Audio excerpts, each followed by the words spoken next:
ਤੇ ਰੋਜ਼ਾਨਾ ਦੀ ਤਰ੍ਹਾਂ ਇੱਕ ਵਾਰ ਫਿਰ ਲਾਈਵ ਰੂਬਰੂ ਹੋ ਚੁੱਕੇ ਹਾਂ ਪ੍ਰੋਗਰਾਮ ਖਬਰਾਂ ਦੇ ਆਰ ਪਾਰ ਲੈ ਕੇ। ਆਪਣੇ ਦਰਸ਼ਕਾਂ ਨੂੰ ਯਾਦ ਕਰਵਾ ਦਈਏ ਕਿ ਅਸੀਂ ਰੋਜ਼ਾਨਾ ਤੁਹਾਡੇ ਲਾਈਵ ਰੂਬਰੂ ਹੁੰਨੇ ਆ ਪ੍ਰੋਗਰਾਮ ਖਬਰਾਂ ਦੇ ਆਰ ਪਾਰ ਦੇ ਜ਼ਰੀਏ। इस प्रोग्राम ਦੇ ਅਸੀਂ ਦੇਸ਼ ਦੁਨੀਆ ਦੀਆਂ ਤਾਜ਼ਾ ਤਰੀਨ ਖਬਰਾਂ ਤੇ ਵਿਚਾਰ ਚਰਚਾ ਕਰਦੇ ਹਾਂ। ਆਪਣੇ ਦਰਸ਼ਕਾਂ ਦੀ ਰਾਏ ਕਮੈਂਟ ਬਾਕਸ ਵਿੱਚ ਲੈਣੇ ਤੇ ਕੁਝ ਚੁਣਿੰਦਾ ਰਾਏ ਨੂੰ ਆਪਣੇ ਪ੍ਰੋਗਰਾਮ ਦਾ ਹਿੱਸਾ ਬਣਾ ਕੇ ਉਸ ਤੇ ਵੀ ਸੀਨੀਅਰ ਪੱਤਰਕਾਰ ਦੇ ਨਾਲ ਵਿਚਾਰ ਚਰਚਾ ਕਰਦੇ ਹਾਂ। ਸੋ ਜੁੜੇ ਰਹੋ ਸਾਡੇ ਨਾਲ ਕਮੈਂਟ ਬਾਕਸ ਦੇ ਰਾਹੀਂ। ਤੁਸੀਂ ਵੇਖ ਹੀ ਰਹੇ ਹੋ ਅੱਜ ਮੇਰੇ ਨਾਲ ਸਟੂਡੀਓ ਦੇ ਵਿੱਚ ਵਿਚਾਰ ਚਰਚਾ ਦੇ ਲਈ ਮੌਜੂਦ ਨੇ ਸੀਨੀਅਰ ਪੱਤਰਕਾਰ ਸਤਨਾਮ ਸਿੰਘ ਮਾਨਕ ਜੀ। ਸਭ ਤੋਂ ਪਹਿਲਾਂ ਮਾਨਕ ਸਾਹਿਬ ਸਵਾਗਤ ਹੈ ਜੀ।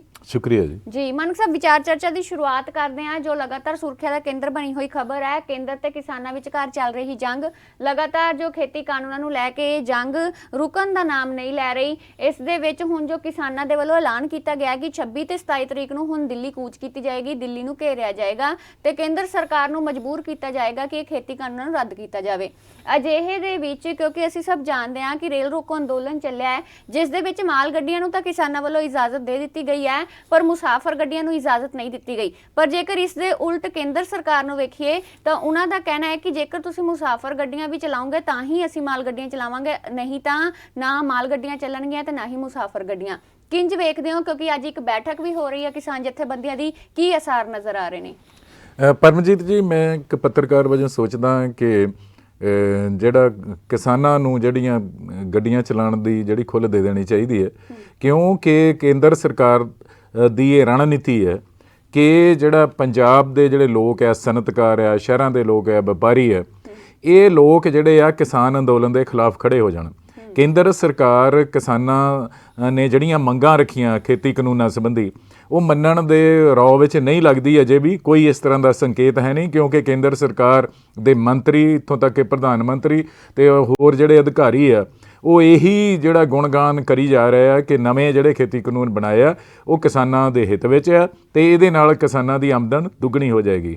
ਜਦੋਂ ਕਿ ਕਿਸਾਨਾਂ ਨੇ 2 ਵਾਰ ਜਿਹੜੀ ਪਹਿਲਾਂ ਕੇਂਦਰੀ ਖੇਤੀ ਸਕੱਤਰ ਨਾਲ ਗੱਲਬਾਤ ਹੋਈ ਦਿੱਲੀ 'ਚ ਅਤੇ ਬਾਅਦ 'ਚ 2 ਜਿਹੜੇ ਕੇਂਦਰ ਦੇ ਮੰਤਰੀ ਆ, ਜਿਹਦੇ ਪਿਊਸ਼ ਗੋਇਲ ਅਤੇ ਨਰਿੰਦਰ ਸਿੰਘ ਤੋਮਰ ਸੀਗੇ, ਖੇਤੀਬਾੜੀ ਬਾਰੇ ਮੰਤਰੀ ਹੈ, ਇਹ ਦੋਨਾਂ ਮੰਤਰੀਆਂ ਨਾਲ ਜਿਹੜੀ ਉਹਨਾਂ ਦੀ ਦਿੱਲੀ 'ਚ ਗੱਲਬਾਤ ਹੋਈ ਆ, ਉਹਨਾਂ ਨੇ ਬੜੇ ਵਿਸਥਾਰ 'ਚ ਜਿਹੜਾ ਕਿਸਾਨਾਂ ਨੇ ਦੱਸਿਆ ਕਿ ਕਿਹਨਾਂ ਕਾਰਨਾਂ ਕਰਕੇ ਉਹ ਇਹਨਾਂ ਬਿੱਲਾਂ ਦਾ ਵਿਰੋਧ ਕਰ ਰਹੇ ਆ ਅਤੇ ਕਿਹੜੀਆਂ ਗੱਲਾਂ ਜਿਹੜੀਆਂ ਉਹ ਕਿਸਾਨਾਂ ਦੇ ਹਿੱਤਾਂ ਦੇ ਖਿਲਾਫ ਹੈ। ਇਹਦੇ ਬਾਵਜੂਦ ਕੇਂਦਰ ਦੀ ਸਰਕਾਰ ਆਪਣੀ ਅੜੀ 'ਤੇ ਜਿਹੜੀ ਆ ਅੜੀ ਹੋਈ ਹੈ ਇੱਕ ਤਰ੍ਹਾਂ ਨਾਲ। ਉਹ ਕੋਈ ਕਿਸਾਨਾਂ ਨਾਲ ਸਾਰਥਕ ਗੱਲਬਾਤ ਕਰਕੇ ਮਸਲੇ ਦਾ ਕੋਈ ਹੱਲ ਲੱਭਣ ਵਾਲੇ ਪਾਸੇ, ਕੋਈ ਦਰਮਿਆਨਦਾਰ ਰਸਤਾ ਲੱਭਣ ਵਾਸਤੇ ਅਜੇ ਤੱਕ ਤਿਆਰ ਨਜ਼ਰ ਨਹੀਂ ਆ ਰਹੀ। ਅਤੇ ਉਹਨਾਂ ਦੀ ਰਣਨੀਤੀ ਇਹ ਆ ਕਿ ਇਹ ਅੰਦੋਲਨ ਨੂੰ ਲਮਕਣ ਦਿੱਤਾ ਜਾਏ, ਕਿ ਰੇਲ ਗੱਡੀਆਂ ਜਿਹੜੀਆਂ ਉਹ ਬੰਦ ਰੱਖੀਆਂ ਜਾਣ, ਮੁਸਾਫਰ ਗੱਡੀਆਂ ਵੀ ਅਤੇ ਮਾਲ ਗੱਡੀਆਂ ਵੀ, ਅਤੇ ਪੰਜਾਬ 'ਚ ਜ਼ਰੂਰੀ ਚੀਜ਼ਾਂ ਵਸਤਾਂ ਦੀ ਕਮੀ ਹੋ ਜਾਏ, ਖਾਦ ਦੀ ਕਮੀ ਹੋ ਜਾਏ, ਅਤੇ ਜਿਹੜਾ ਪੰਜਾਬ ਦਾ ਸਨਅਤੀ ਤਿਆਰ ਮਾਲ ਆ ਉਹ ਜਿਹੜਾ ਦੇਸ਼ ਦੇ ਦੂਜੇ ਹਿੱਸਿਆਂ ਨੂੰ ਜਾਣਾ ਉਹ ਨਾ ਜਾ ਸਕੇ। ਅਤੇ ਇਸ ਤਰ੍ਹਾਂ ਜਿਹੜੀ ਆ ਪੰਜਾਬ ਦੇ ਲੋਕਾਂ ਵਿੱਚ ਹੀ ਇਸ ਅੰਦੋਲਨ ਨੂੰ ਲੈ ਕੇ ਜਿਹੜਾ ਵਿਰੋਧ ਹੋ ਜਾਏ, ਇੱਕ ਦੂਜੇ ਦਾ ਵਿਰੋਧ ਕਰਨ ਲੱਗ ਜਾਣ ਅਤੇ ਇਹਨੂੰ ਸਾਬੋਤਾਜ ਕਰਤਾ ਜਾਏ, ਉਹ ਉਹਨਾਂ ਦੀ ਰਣਨੀਤੀ ਹੈ। ਜਦੋਂ ਕੇਂਦਰ ਨੇ ਇਸ ਤਰ੍ਹਾਂ ਦੀ ਰਣਨੀਤੀ ਬਣਾਈ ਹੋਈ ਹੈ ਤਾਂ ਉਹਦੇ 'ਚ ਪੰਜਾਬ ਦੇ ਜਿਹੜੀਆਂ ਕਿਸਾਨ ਯੂਨੀਅਨਾਂ ਹੈਗੀਆਂ, ਕਿਸਾਨ ਸੰਗਠਨ ਹੈ ਜਿਹੜੇ ਅੰਦੋਲਨ ਕਰ ਰਹੇ ਆ, ਅਤੇ ਉਹਨਾਂ ਲਈ ਇਹ ਜ਼ਰੂਰੀ ਹੋ ਜਾਂਦਾ ਕਿ ਉਹ ਜਿਹੜੀ ਆ ਕੇਂਦਰ ਦੀ ਇਸ ਰਣਨੀਤੀ ਨੂੰ ਫੇਲ ਕਰਨ ਅਤੇ ਆਪਣੇ ਅੰਦੋਲਨ ਨੂੰ ਬਰਕਰਾਰ ਰੱਖਣ ਲਈ ਨਵੇਂ ਰਸਤਿਆਂ ਦੀ ਤਲਾਸ਼ ਕਰਨ। ਅਤੇ ਇਸ ਸੰਬੰਧ 'ਚ ਇਹੀ ਗੱਲ ਨਿਕਲਦੀ ਹੈ ਕਿ ਹੋਰ ਥਾਵਾਂ 'ਤੇ ਅੰਦੋਲਨ ਅਤੇ ਧਰਨੇ ਜਾਰੀ ਰੱਖੇ ਜਾਣ, ਪਰ ਜਿਹੜੀਆਂ ਰੇਲਵੇ ਲਾਈਨਾਂ ਆ ਉਹਨਾਂ ਤੋਂ ਸਭ ਤਰ੍ਹਾਂ ਦੇ ਧਰਨੇ ਚੁੱਕ ਕੇ ਰੇਲਵੇ ਲਾਈਨਾਂ ਨੂੰ ਖੋਲ੍ਹਣ ਲਈ ਰਸਤਾ ਸਾਫ਼ ਕਰ ਦਿੱਤਾ ਜਾਏ, ਤਾਂ ਕਿ ਕੇਂਦਰ ਨੂੰ ਇਹ ਜਿਹੜੀ ਆਪਣੀ ਜਿਹੜੀ ਅੜੀ ਆ ਉਹ 'ਤੇ ਕਾਇਮ ਰਹਿਣ ਦਾ ਕੋਈ ਵੀ ਮੌਕਾ ਜਾਂ ਬਹਾਨਾ ਨਾ ਮਿਲੇ। ਅਤੇ ਇਸ ਸੰਬੰਧ ਦੇ ਵਿੱਚ ਜਿਹੜੀ ਅੱਜ ਕਿਸਾਨਾਂ ਦੀ ਆਪਣੀ ਵੀ ਮੀਟਿੰਗ ਹੋ ਰਹੀ ਆ, ਉਹਦੇ 'ਚ ਵੀ ਉਹ ਦਿੱਲੀ ਜਿਹੜਾ 26 ਅਤੇ 27 ਨੂੰ ਉਹਨਾਂ ਨੇ ਦਿੱਲੀ ਦਾ ਘਿਰਾਓ ਕਰਨਾ, ਉਹਦੇ ਲਈ ਵੀ ਰਣਨੀਤੀ ਤਿਆਰ ਕਰਨਗੇ ਕਿ ਕਿਵੇਂ ਦਿੱਲੀ ਪਹੁੰਚਣਾ, ਕਿਉਂਕਿ ਸੁਭਾਵਿਕ ਤੌਰ 'ਤੇ ਸਾਨੂੰ ਪਤਾ ਹੀ ਹੈ ਕਿ ਜਿਹੜੀ ਹਰਿਆਣੇ ਦੇ ਵਿੱਚ ਭਾਜਪਾ ਦੀ ਸਰਕਾਰ ਹੈ ਅਤੇ ਭਾਜਪਾ ਦੀ ਸਰਕਾਰ ਜਿਹੜੀ ਆ ਕੇਂਦਰ ਦੇ ਇਸ਼ਾਰਿਆਂ 'ਤੇ ਪੰਜਾਬ ਦੇ ਜਿਹੜੇ ਅੰਦੋਲਨਕਾਰੀ ਕਿਸਾਨ ਆ ਉਹਨਾਂ ਨੂੰ ਦਿੱਲੀ ਵੱਲ ਜਾਣ ਦੀ ਇਜਾਜ਼ਤ ਨਹੀਂ ਦੇਵੇਗੀ।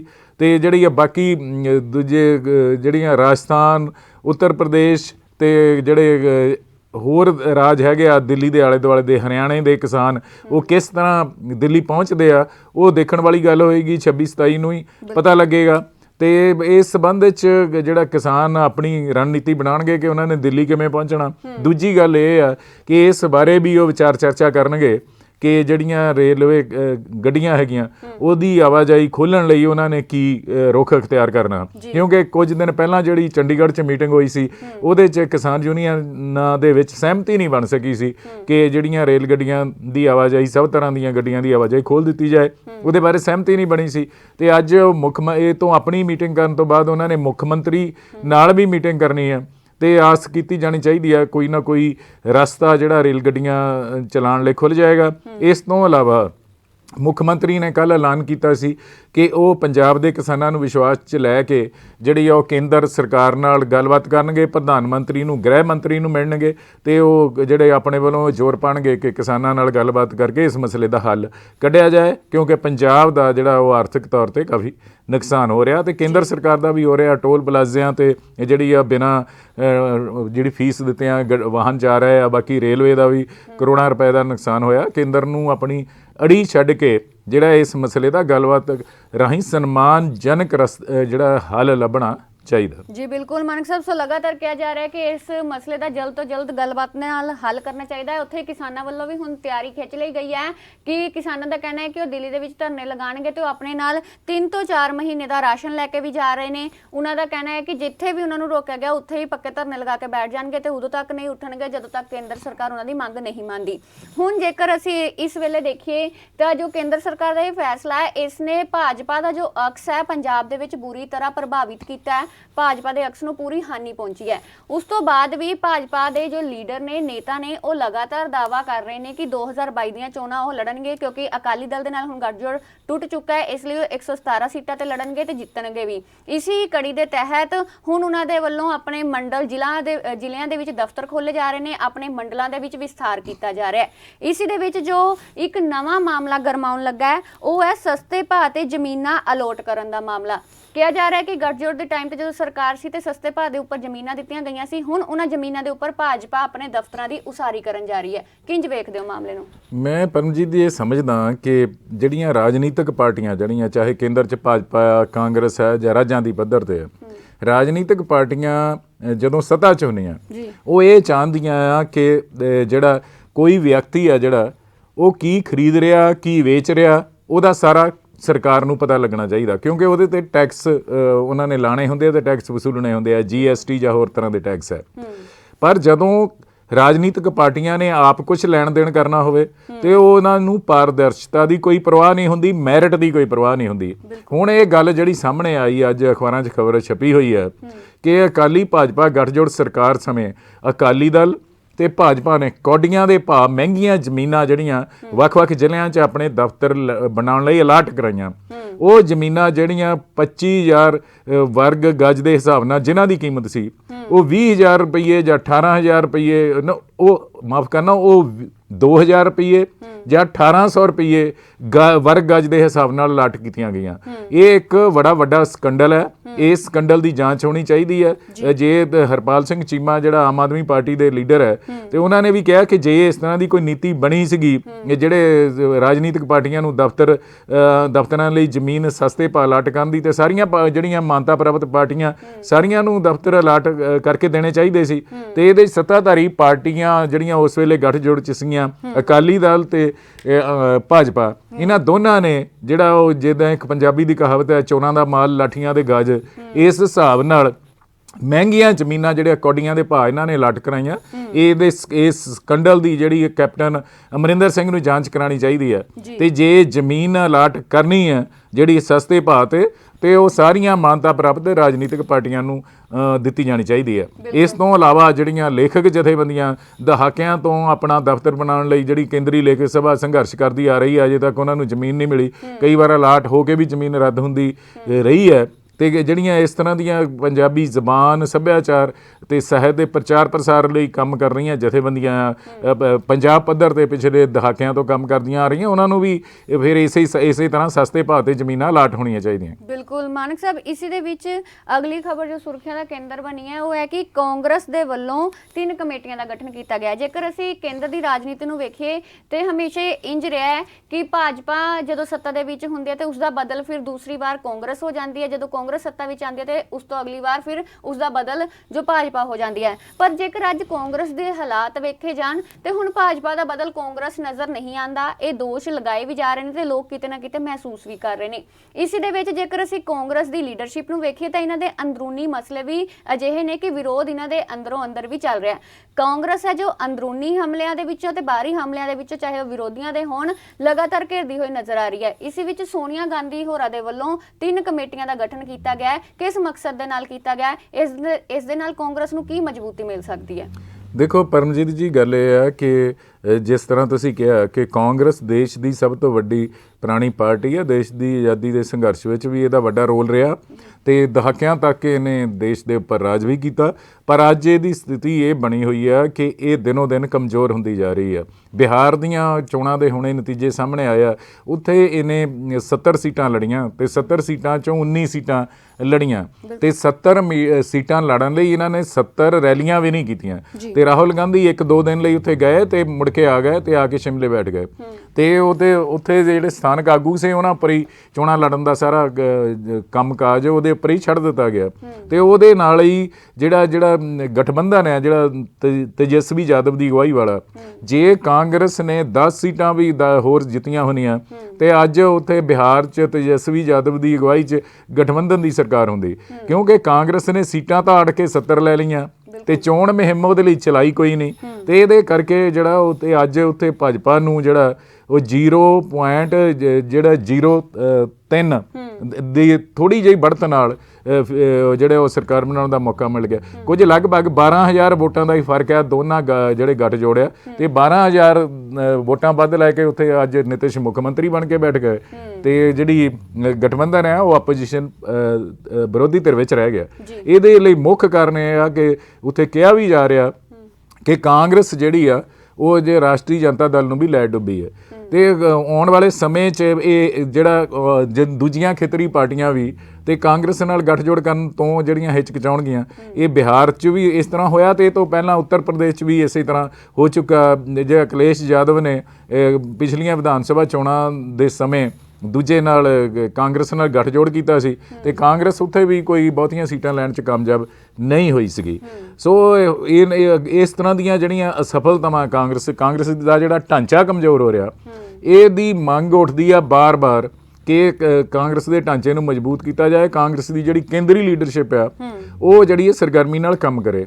ਕਾਂਗਰਸ ਦੀ ਕੇਂਦਰੀ ਲੀਡਰਸ਼ਿਪ ਵਿੱਚ ਇਸ ਵੇਲੇ ਜਿਹੜੀ ਆ ਸੋਨੀਆ ਗਾਂਧੀ, ਪ੍ਰਿੰਕਾ ਗਾਂਧੀ ਤੇ ਰਾਹੁਲ ਗਾਂਧੀ ਦੀ ਹੀ ਚੱਲਦੀ ਆ ਤੇ ਦੂਜਿਆਂ ਨੇਤਾਵਾਂ ਦੀ ਬਹੁਤੀ ਚੱਲਦੀ ਨਹੀਂ। ਹੁਣ ਕਿਸੇ ਸਮੇਂ ਇਹ ਜਿਹੜਾ ਨਹਿਰੂ ਗਾਂਧੀ ਪਰਿਵਾਰ ਆ ਇਹ ਕਾਂਗਰਸ ਲਈ ਇੱਕ ਹਾਂ ਪੱਖੀ ਜਿਹੜਾ ਐਸਟ ਸੀਗਾ ਤੇ ਹੁਣ ਇਹ ਕਾਂਗਰਸ ਲਈ ਇੱਕ ਬੋਝ ਤੇ ਭਾਰ ਬਣ ਚੁੱਕਾ ਤੇ ਇਹਦੇ 'ਚ ਨਾ ਤਾਂ ਇਹ ਪਾਸੇ ਹਟਦੇ ਆ, ਨਾ ਇਹਨਾਂ 'ਚ ਪਾਰਟੀ ਚਲਾਉਣ ਦੀ ਯੋਗਤਾ ਆ ਕੰਪੇਨ ਕਰਨ ਦੀ ਤੇ ਉਹਦੇ 'ਚ ਨਾ ਉਹ ਪਾਸੇ ਹਟਦੇ ਆ ਤੇ ਨਾ ਕਿਸੇ ਹੋਰ ਲੀਡਰ ਨੂੰ ਅੱਗੇ ਆਉਣ ਦਿੰਦੇ ਆ ਤੇ ਇਸੇ ਕਰਕੇ ਕਾਂਗਰਸ ਦੇ ਅੰਦਰ ਰੌਲਾ ਰੱਪਾ ਪੈ ਰਿਹਾ।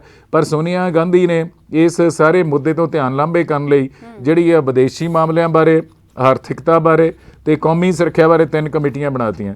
ਇਹ 3 ਕਮੇਟੀਆਂ ਕੀ ਕਰਨਗੀਆਂ, ਕੀ ਰੋਲ ਅਦਾ ਕਰਨਗੀਆਂ, ਇਹਦਾ ਕਿਸੇ ਨੂੰ ਕੁਝ ਪਤਾ ਨਹੀਂ।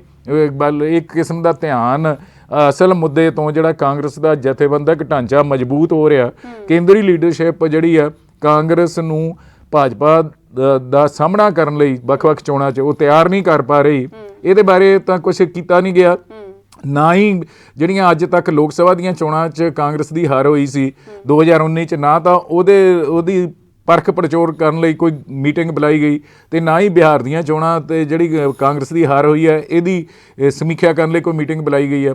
ਜਦੋਂ ਇਸ ਤਰ੍ਹਾਂ ਦਾ ਸਿਲਸਿਲਾ ਕਿਸੇ ਰਾਜਨੀਤਿਕ ਪਾਰਟੀ 'ਚ ਹੋਵੇ, ਭਾਵੇਂ ਉਹ ਪਾਰਟੀ ਕਿੰਨੀ ਵੀ ਵੱਡੀ ਹੋਵੇ ਤੇ ਕਿੰਨੀ ਵੀ ਪੁਰਾਣੀ ਹੋਵੇ, ਤੇ ਜੇ ਪਾਰਟੀ ਆਪਣੀਆਂ ਗਲਤੀਆਂ ਦਾ ਵਿਸ਼ਲੇਸ਼ਣ ਨਹੀਂ ਕਰਦੀ, ਗਲਤੀਆਂ ਸੁਧਾਰਨ ਲਈ ਅੱਗੇ ਕੋਈ ਰੂਪ ਰੇਖਾ ਨਹੀਂ ਉਲੀਕਦੀ ਤੇ ਉਹਦੇ ਜਿਹੜੇ ਲੀਡਰ ਹੈ ਪ੍ਰਭਾਵਸ਼ਾਲੀ ਢੰਗ ਨਾਲ ਕੰਮ ਨਹੀਂ ਕਰਦੇ, ਰਾਜਨੀਤੀ 'ਚ ਵਿਚਰਦੇ ਨਹੀਂ ਹੈਗੇ, ਤਾਂ ਫਿਰ ਉਹ ਪਾਰਟੀ ਬਹੁਤਾ ਦੇਰ ਚੱਲ ਨਹੀਂ ਸਕਦੀ। ਭਾਵੇਂ ਸੋਨੀਆ ਗਾਂਧੀ ਨੇ ਇੱਕ ਕਮੇਟੀਆਂ 3 ਬਣਾਤੀਆਂ ਪਰ ਇਹਨਾਂ 'ਚੋਂ ਨਿਕਲਣਾ ਕੁਛ ਨਹੀਂ। ਕਾਂਗਰਸ ਬੜੀ ਤੇਜ਼ੀ ਨਾਲ ਜਿਹੜੀ ਆ ਡੁੱਬ ਰਹੀ ਆ, ਮਰ ਰਹੀ ਆ ਤੇ ਇਹਦੇ ਕਰਕੇ ਕੌਮੀ ਪੱਧਰ ਤੇ ਭਾਜਪਾ ਦੇ ਸਾਹਮਣੇ ਕੋਈ ਚੁਣੌਤੀ ਨਹੀਂ, ਕੋਈ ਬਦਲ ਨਹੀਂ। ਤੇ ਭਾਜਪਾ ਜਿਹੜੀਆਂ ਆਪਣੀਆਂ ਫਿਰਕੂ ਤੇ ਤਾਨਾਸ਼ਾਹੀ ਨੀਤੀਆਂ, ਜਿਹੜੀਆਂ ਜਮਹੂਰੀਅਤ ਵਿਰੋਧੀ ਨੀਤੀਆਂ, ਜਿਹੜੀਆਂ ਧਰਮ ਨਿਰਪੱਖਤਾ ਵਿਰੋਧੀ ਨੀਤੀਆਂ, ਉਹਨਾਂ ਨੂੰ ਧੜੱਲੇ ਨਾਲ ਲਾਗੂ ਕਰ ਰਹੀ ਹੈ। ਜੀ ਬਿਲਕੁਲ। ਸੋ ਲਗਾਤਾਰ ਜੇਕਰ ਭਾਜਪਾ ਨੂੰ ਕਾਂਗਰਸ ਹਰਾਉਣਾ ਚਾਹੁੰਦੀ ਹੈ ਤਾਂ ਉਸਦਾ ਭਾਜਪਾ ਦੀ ਤਰ੍ਹਾਂ ਮਜ਼ਬੂਤ ਹੋਣਾ ਬਹੁਤ ਜ਼ਰੂਰੀ ਹੈ। ਸੋ ਲਗਾਤਾਰ ਦਰਸ਼ਕ ਵੀ ਕਹਿ ਰਹੇ ਨੇ ਕਿ ਕਾਂਗਰਸ ਨੂੰ ਇਸ ਸਮੇਂ ਆਤਮ ਚਿੰਤਨ ਸਮੀਖਿਆ ਕਰਨ ਦੀ ਜ਼ਰੂਰਤ ਹੈ। ਇਸ ਵਿੱਚ ਮਾਨਕ ਸਾਹਿਬ, ਅਸੀਂ ਸਭ ਜਾਣਦੇ ਹਾਂ, ਬੀਤੇ ਦਿਨ ਖਬਰ ਸਾਹਮਣੇ ਆਈ ਸੀ ਕਿ ਜੰਮੂ ਦੇ ਨਗਰੋਟਾ ਦੇ ਵਿੱਚ 4 ਅੱਤਵਾਦੀਆਂ ਨੂੰ ਢੇਰ ਕੀਤਾ ਗਿਆ।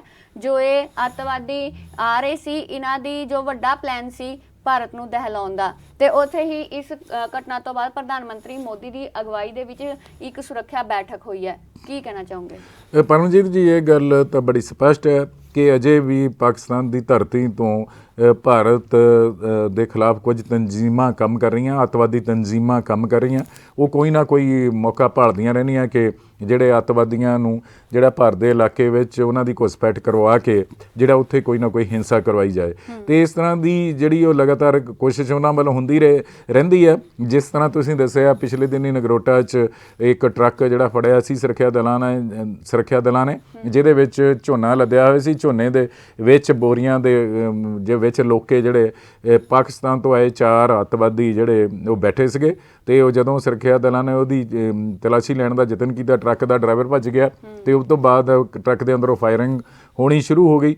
ਤੇ ਇਹ ਉਹਦੇ 'ਚ ਸੁਰੱਖਿਆ ਦਲਾਂ ਨਾਲ ਮੁਕਾਬਲੇ ਜਿਹੜੇ ਪਾਕਿਸਤਾਨ ਤੋਂ 4 ਹੀ ਜੈਸ਼-ਏ-ਮੁਹੰਮਦ ਦੇ ਅੱਤਵਾਦੀ ਆਏ ਸੀਗੇ, ਉਹ ਮਾਰੇ ਗਏ ਆ।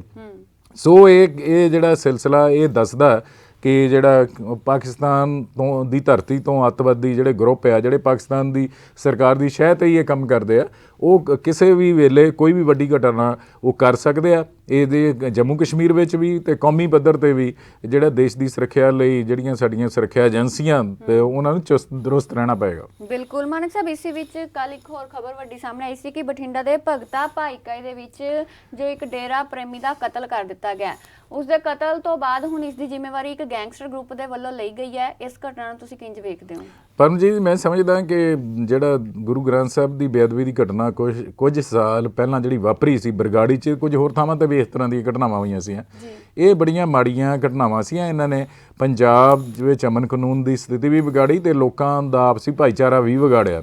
ਤੇ ਉਹਦੇ ਸੰਬੰਧੀ ਜਿਹੜੀ ਕਾਰਵਾਈ ਹੋਈ ਆ, ਜਿਹੜੀ ਕੁਝ ਦੋਸ਼ੀ ਫੜੇ ਗਏ ਆ, ਕੁਝ ਦੋਸ਼ੀ ਹੁਣ ਜ਼ਮਾਨਤਾਂ ਤੇ ਬਾਹਰ ਆ ਗਏ, ਉਹਨਾਂ ਤੇ ਕੇਸ ਚੱਲ ਰਿਹਾ। ਉਹਨਾਂ 'ਚੋਂ ਹੀ ਇੱਕ ਜਿਹੜਾ ਜਤਿੰਦਰ ਨਾਂ ਦਾ ਨੌਜਵਾਨ ਸੀ, ਜਿਹਦਾ ਭਗਤਾ ਭਾਈ ਕੇ 'ਚ ਉਹਦੇ ਬਾਪ ਨੂੰ ਜਿਹੜਾ ਹੁਣ ਕੁਝ ਲੋਕਾਂ ਨੇ ਗੋਲੀਆਂ ਮਾਰ ਕੇ ਮਾਰ ਦਿੱਤਾ। ਤੇ ਇਹਦੇ 'ਚ ਕਿਹਾ ਜਾ ਰਿਹਾ ਕਿ ਉਹਦੀ ਇੱਕ ਜ਼ਿੰਮੇਵਾਰੀ ਗੈਂਗਸਟਰ ਨੇ ਇੱਕ ਨੇ ਲਈ ਹੈ। ਤੇ ਮੇਰੇ ਹੀ ਇੱਕ ਪੱਤਰਕਾਰ ਦੇ ਤੌਰ 'ਤੇ ਰਾਏ ਆ ਕਿ ਜਦੋਂ ਉਹਦੇ 'ਤੇ ਕੇਸ ਚੱਲ ਹੀ ਰਿਹਾ ਤੇ ਉਹਨੇ ਜੋ ਕੁਝ ਗਲਤ ਕੀਤਾ, ਉਹਦਾ ਕੇਸ ਚੱਲ ਰਿਹਾ ਤਾਂ ਅਦਾਲਤ ਨੂੰ ਫੈਸਲਾ ਕਰਨ ਦੇਣਾ ਚਾਹੀਦਾ। ਕਿਸੇ ਵੀ ਗਰੁੱਪ ਨੂੰ, ਜਿਹੜਾ ਕਿਸੇ ਵੀ ਜਥੇਬੰਦੀ ਨੂੰ ਜਿਹੜਾ ਕਾਨੂੰਨ ਆਪਣੇ ਹੱਥ 'ਚ ਲੈ ਕੇ ਜਿਹੜਾ ਉਸ ਪਰਿਵਾਰ ਦੇ ਕਿਸੇ ਵੀ ਵਿਅਕਤੀ ਦੇ ਗੋਲੀ ਮਾਰਨੀ, ਇਹ ਕਿਸੇ ਤਰ੍ਹਾਂ ਵੀ ਠੀਕ ਨਹੀਂ ਹੈ। ਤੇ ਨਾਲੇ ਜਿਹੜਾ ਦੋਸ਼ ਉਹਦੇ ਬਾਪ ਦੇ ਲੜਕੇ ਦਾ ਆ, ਜੇ ਉਹਨੇ ਕੁਝ ਗਲਤ ਕੀਤਾ ਤਾਂ ਉਹਦੇ ਲੜਕੇ ਨੇ ਕੀਤਾ, ਉਹਦੇ ਬਾਪ ਨੇ ਤਾਂ ਕੁਝ ਗਲਤ ਕੀਤਾ ਨਹੀਂ। ਤੇ ਉਹਨੂੰ ਲੜਕੇ ਦੇ ਗਲਤ ਕੰਮਾਂ ਲਈ ਉਹਦੇ ਬਾਪ ਨੂੰ ਨਿਸ਼ਾਨਾ ਬਣਾਉਣਾ ਕਾਨੂੰਨ ਹੱਥ 'ਚ ਲੈ ਕੇ, ਇਹ ਕਿਸੇ ਵੀ ਤਰ੍ਹਾਂ ਠੀਕ ਨਹੀਂ ਹੈ। ਇਹਦੇ 'ਚ ਸਰਕਾਰ ਨੂੰ ਜਿਹੜਾ ਆ, ਪੰਜਾਬ ਸਰਕਾਰ ਨੂੰ ਜਿਹੜੇ ਇਸ ਤਰ੍ਹਾਂ ਦੇ ਨਾਜ਼ੁਕ ਮਾਮਲੇ ਆ ਉਹਨਾਂ ਬਾਰੇ ਜ਼ਿਆਦਾ ਸਾਵਧਾਨੀ ਵਰਤਣੀ ਚਾਹੀਦੀ ਆ। ਤੇ ਜਿਨ੍ਹਾਂ ਲੋਕਾਂ ਨੂੰ ਇਸ ਤਰ੍ਹਾਂ ਨਿਸ਼ਾਨਾ ਬਣਾਇਆ ਜਾ ਸਕਦਾ, ਉਹਨਾਂ ਦੀ ਸੁਰੱਖਿਆ ਦਾ ਪੂਰਾ ਪ੍ਰਬੰਧ ਕਰਨਾ ਚਾਹੀਦਾ। ਜੀ ਬਿਲਕੁਲ। ਸੋ ਸਮੇਂ ਦੀ ਨਜ਼ਾਕਤ ਨੂੰ ਵੇਖਦੇ ਹੋਏ ਆਖਰੀ ਤੇ ਬਹੁਤ ਹੀ ਜ਼ਰੂਰੀ ਖਬਰ ਮਾਨਕ ਸਾਹਿਬ, ਅੱਜ ਚਰਚਾ ਦਾ ਵਿਸ਼ਾ ਬਣੀ ਹੋਈ ਹੈ ਕਿ ਪੰਜਾਬ ਅਤੇ ਹਰਿਆਣਾ ਹਾਈ ਕੋਰਟ ਨੇ ਫੈਸਲਾ ਸੁਣਾਇਆ ਹੈ, ਜਿਸ ਦੇ ਵਿੱਚ ਕਿਹਾ ਗਿਆ ਕਿ ਚਚੇਰੇ ਮਮੇਰੇ ਭੈਣ ਭਰਾਵਾਂ ਦਾ ਵਿਆਹ ਗੈਰ ਕਾਨੂੰਨੀ ਕਰਾਰ ਦਿੱਤਾ ਜਾਵੇਗਾ। ਇਸ ਫੈਸਲੇ ਦੀ ਕੀ ਜ਼ਰੂਰਤ ਪੈ ਗਈ? ਦੇਖੋ, ਉਹਦੇ 'ਚ ਪਰਮਜੀਤ ਜੀ ਇਹ ਹੈ ਕਿ ਇੱਕ ਖੰਨੇ ਦੇ ਨੇੜੇ ਦੇ ਇੱਕ ਲੜਕੇ ਨੇ ਜਿਹੜੇ ਆਪਣੀ ਜਿਹੜੀ ਤਾਏ ਚਾਚੇ ਦੀ ਭੈਣ ਆ, ਉਹ ਹੈਗੀ ਵੀ ਨਾਬਾਲਗ ਆ ਜੇ, ਉਹਦੇ ਨਾਲ ਵਿਆਹ ਕਰਾਉਣ ਦੀ ਕੋਸ਼ਿਸ਼ ਕੀਤੀ ਆ। ਉਹ ਕੋਈ ਘਰੋਂ ਭੱਜ ਕੇ ਕਿਤੇ ਵੱਖਰੇ ਰਹਿ ਰਿਹਾ ਆ ਤੇ ਉਹਨਾਂ ਨੇ ਅਦਾਲਤ 'ਚ ਪਹੁੰਚ ਕੀਤੀ ਸੀ ਕਿ ਸਾਨੂੰ ਵਿਆਹ ਕਰਾਉਣ ਦੀ ਇਜਾਜ਼ਤ ਦਿੱਤੀ ਜਾਏ। ਤੇ ਉਹਦੇ 'ਚ ਜਿਹੜਾ ਇਹ ਪੰਜਾਬ ਤੇ ਹਰਿਆਣਾ ਹਾਈ ਕੋਰਟ ਨੇ ਫੈਸਲਾ ਦਿੱਤਾ ਕਿ ਜਿਹੜੇ ਚਚੇਰੇ ਭੈਣ ਭਰਾ ਹੈਗੇ ਆ, ਉਹਨਾਂ ਦੇ ਵਿੱਚ ਇਸ ਤਰ੍ਹਾਂ ਦੇ ਵਿਆਹ ਨਹੀਂ ਹੋ ਸਕਦੇ। ਤੇ ਹਿੰਦੂ ਮੈਰਿਜ ਐਕਟ ਵੀ ਇਹਦੀ ਇਜਾਜ਼ਤ ਨਹੀਂ ਦਿੰਦਾ। ਉਂਝ ਵੀ ਇਹ ਭਾਈਚਾਰਕ ਤੌਰ 'ਤੇ ਜਿਹੜਾ ਇਹ ਗੱਲ ਇੱਕ ਸ਼ੋਭਾਜਨਕ ਗੱਲ ਨਹੀਂ ਹੈ। ਸਾਡਾ ਜਿਹੜਾ ਸਮਾਜ ਹੈ, ਭਾਰਤੀ ਸਮਾਜ ਹੈ, ਖਾਸ ਕਰਕੇ ਜਿਹੜਾ ਸਿੱਖ ਸਮਾਜ ਹੈ, ਹਿੰਦੂ ਸਮਾਜ ਹੈ, ਜਿਹੜੇ ਉਹਨਾਂ ਦੇ ਵਿੱਚ ਇਸ ਤਰ੍ਹਾਂ ਦੇ ਵਿਆਹਾਂ ਨੂੰ ਕੋਈ ਚੰਗੀ ਨਜ਼ਰ ਨਾਲ ਨਹੀਂ ਦੇਖਿਆ ਜਾਂਦਾ। ਸੋ ਇਹਨਾਂ ਚੀਜ਼ਾਂ ਨੂੰ ਜਿਹੜਾ ਸੱਭਿਆਚਾਰਕ ਤੌਰ ਤੇ ਜਾਂ ਭਾਈਚਾਰਕ ਤੌਰ ਤੇ ਜਿਹੜੀ ਸਾਡੀ ਨਵੀਂ ਪੀੜ੍ਹੀ ਹੈ ਉਹਦੇ 'ਚ ਜਾਗ੍ਰਿਤੀ ਵੀ ਇਹ ਪੈਦਾ ਕਰਨੀ ਚਾਹੀਦੀ ਹੈ ਕਿ ਕੁਝ ਇੱਕ ਰਿਸ਼ਤੇ ਅਜਿਹੇ ਹੁੰਦੇ ਆ ਜਿਨ੍ਹਾਂ 'ਚ ਇਸ ਤਰ੍ਹਾਂ ਦੇ ਵਿਆਹ ਨਹੀਂ ਹੋ ਸਕਦੇ। ਤੇ ਇਸ ਸੰਬੰਧ 'ਚ ਇੱਕ ਪੱਤਰਕਾਰ ਵਜੋਂ ਮੈਂ ਤਾਂ ਮਹਿਸੂਸ ਕਰਦਾ ਕਿ ਇਹ ਠੀਕ ਫੈਸਲਾ ਲਿਆ ਗਿਆ। ਹਾਲਾਂਕਿ ਕਿ ਜਿਹੜਾ ਸਾਡੇ ਦੇਸ਼ ਦੇ ਅੰਦਰ ਕਾਮਨ ਸਿਵਲ ਕੋਡ ਲਾਗੂ ਨਹੀਂ ਹੈਗਾ, ਵੱਖ-ਵੱਖ ਧਿਰਾਂ ਵੱਲੋਂ ਮੰਗ ਵੀ ਉੱਠਦੀ ਰਹਿੰਦੀ ਹੈ ਕਾਮਨ ਸਿਵਲ ਕੋਡ ਹੋਣਾ ਚਾਹੀਦਾ, ਪਰ ਮੁਸਲਮਾਨ ਭਾਈਚਾਰੇ ਅੰਦਰ ਤੇ ਕੁਝ ਹੋਰ ਜਿਹੜੇ ਹਿੰਦੂ ਭਾਈਚਾਰੇ ਨਾਲ ਸੰਬੰਧਿਤ ਜਾਤਾਂ ਵੀ ਹੈਗੀਆਂ ਉਹਨਾਂ ਵਿੱਚ ਵੀ ਜਿਹੜੇ ਇੱਦਾਂ ਚਚੇਰੇ ਭੈਣ ਭਰਾਵਾਂ 'ਚ ਤੇ ਮਾਮੇ ਦੀ ਲੜਕੀ ਨਾਲ ਮਾਸੀ ਦੀ ਲੜਕੀ ਨਾਲ, ਮਾਮੇ ਦੇ ਲੜਕੇ ਨਾਲ ਜਾਂ ਮਾਸੀ ਦੇ ਲੜਕੇ ਨਾਲ, ਇਸ ਤਰ੍ਹਾਂ ਦੇ ਵਿਆਹ ਕਈ ਭਾਈਚਾਰਿਆਂ 'ਚ ਹੁੰਦੇ ਆ। ਪਰ ਬਿਹਤਰ ਤੇ ਆਈਡਲ ਜਿਹੜੀ ਆਦਰਸ਼ ਸਥਿਤੀ ਇਹੀ ਹੈ ਕਿ ਇਸ ਤਰ੍ਹਾਂ ਦੇ ਨਜ਼ਦੀਕੀ ਜਿਹੜੇ ਰਿਸ਼ਤੇ ਆ ਇਹਨਾਂ ਨੂੰ ਛੱਡ ਕੇ ਉਹਨਾਂ ਤੋਂ ਬਾਹਰ ਹੀ ਵਿਆਹ ਹੋਣੇ ਚਾਹੀਦੇ ਆ। ਜੀ ਬਿਲਕੁਲ। ਸੋ ਸਮਾਜਿਕ ਕਦਰਾਂ ਕੀਮਤਾਂ ਨੂੰ ਬਣਾਈ ਰੱਖਣ ਦੇ ਵੱਲੋਂ ਕੋਰਟ ਦੇ ਵੱਲੋਂ ਇਹ ਫੈਸਲਾ ਸੁਣਾਇਆ ਗਿਆ ਹੈ ਜਿਸ ਦਾ ਸਭ ਨੂੰ ਸਵਾਗਤ ਕਰਨਾ ਚਾਹੀਦਾ ਹੈ। ਸੋ ਸਮੇਂ ਦੀ ਨਜ਼ਾਕਤ ਨੂੰ ਵੇਖਦੇ ਹੋਏ ਇੱਥੇ ਇਜਾਜ਼ਤ ਚਾਹਾਂਗੇ। ਕੱਲ ਫਿਰ ਲਾਈਵ ਰੂਬਰੂ ਹੋਵਾਂਗੇ ਪ੍ਰੋਗਰਾਮ ਖਬਰਾਂ ਦੇ ਆਰ-ਪਾਰ ਲੈ ਕੇ। ਹੁਣ ਮੈਨੂੰ ਪਰਮਜੀਤ ਕੁਰਸਾਨੀ ਅਤੇ ਸੀਨੀਅਰ ਪੱਤਰਕਾਰ ਸਤਨਾਮ ਸਿੰਘ ਮਾਨਕ ਜੀ ਦੇ ਇਜਾਜ਼ਤ। ਤੁਸੀਂ ਵੇਖਦੇ ਰਹੋ ਅਜੀਤ ਵੈਬ ਟੀਵੀ। ਧੰਨਵਾਦ। ਸ਼ੁਕਰੀਆ ਜੀ, ਧੰਨਵਾਦ ਜੀ।